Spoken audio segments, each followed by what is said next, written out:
జై శ్రీరామ్. అందరికీ నమస్కారం అండి. ఈ వీడియోకి ఒక లైక్ చేసి జై శ్రీరామ్ అని కామెంట్ చేయండి. మా ఛానల్ని మొదటిసారి చూస్తున్న వాళ్ళు మా ఛానల్ని సబ్స్క్రైబ్ చేసుకోండి.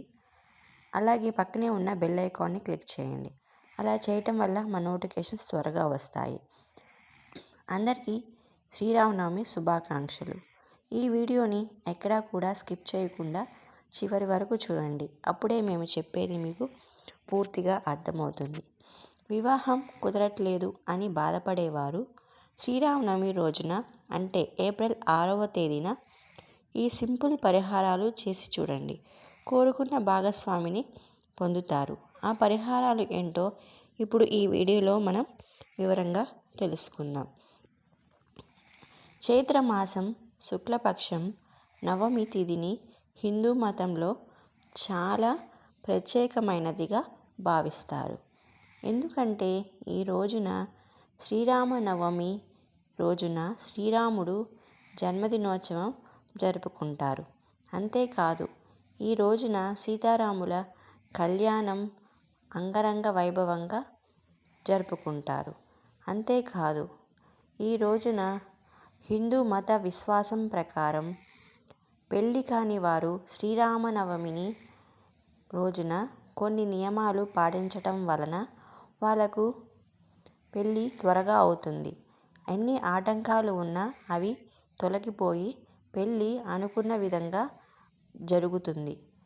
కోరుకున్న భాగస్వామిని పొందుతారని పండితులు చెబుతున్నారు.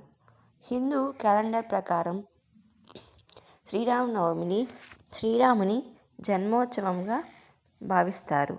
జన్మదినోత్సవం చైత్రమాసంలోని శుక్లపక్షంలోని 9వ రోజున జరుపుకుంటారు. ఈ రోజున దేవాలయంలో కూడా చాలా ప్రత్యేక పూజలు చేస్తారు.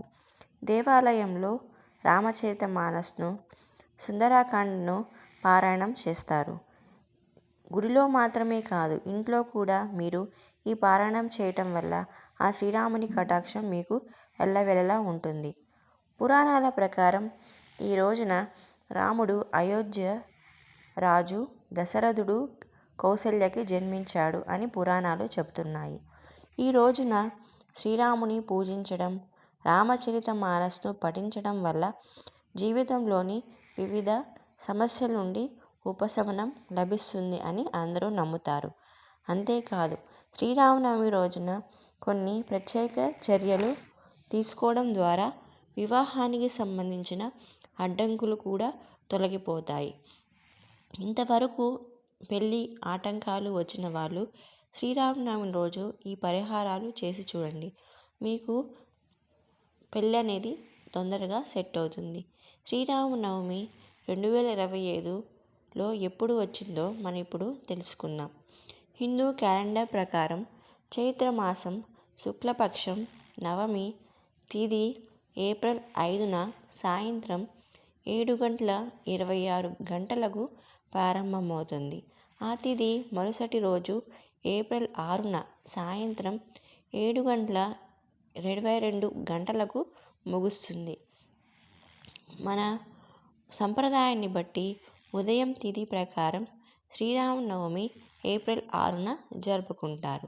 శ్రీరామనవమి 2025 శుభముహూర్తం గురించి మనం ఇప్పుడు వివరంగా తెలుసుకుందాం.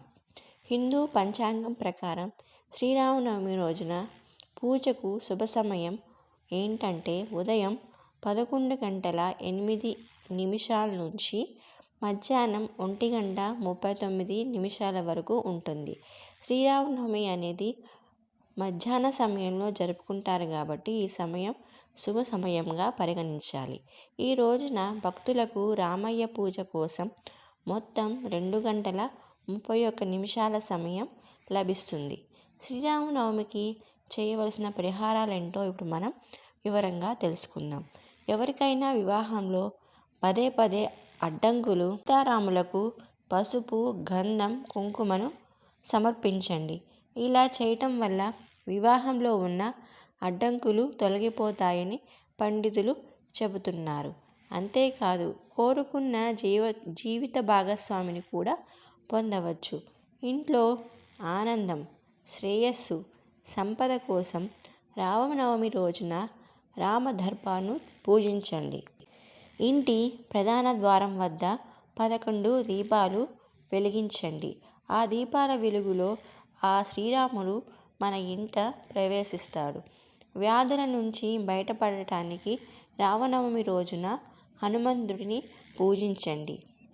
శ్రీరాముడు ఎక్కడైతే ఉంటాడో హనుమంతుడు కూడా ఖచ్చితంగా అక్కడే ఉంటాడు. ఆ తర్వాత హనుమాన్ చాలీసా పఠించండి. ఇలా చేయటం వల్ల దీర్ఘకాలిక తీవ్రమైన వ్యాధుల నుంచి ఉపశమనం లభిస్తుందని అందరూ నమ్ముతారు. సంతానం కోసం ఎదురు చూసే దంపతులు కూడా శ్రీరామనవమి రోజున ఇలా పరిహారం చేయండి. ఇలా చేయటం వల్ల తొందరగా మీకు సంతాన భాగ్యం అనేది కలుగుతుంది. అది ఏంటంటే ఎరుపు రంగు వస్త్రాన్ని తీసుకోండి. దానిలో కొబ్బరికాయను చుట్టి సీతాదేవి పాదాలకు సమర్పించండి. ఆ తర్వాత ఓం నమః శివాయ మంత్రాన్ని 108 సార్లు జపించండి. ఇలా చేయటం ద్వారా దంపతులకు త్వరలో పిల్లలు పుట్టే అవకాశం ఉంటుంది అని పండితులు చెబుతున్నారు. ఇవన్నీ మీరు నమ్మకంతో చేయాలి. ఎప్పుడే మీరు అనుకున్నవి అనుకున్నట్టుగా జరుగుతాయి. ఈ ఇన్ఫర్మేషన్ కనుక మీకు నచ్చినట్లయితే please like, share and subscribe. Thank you for watching.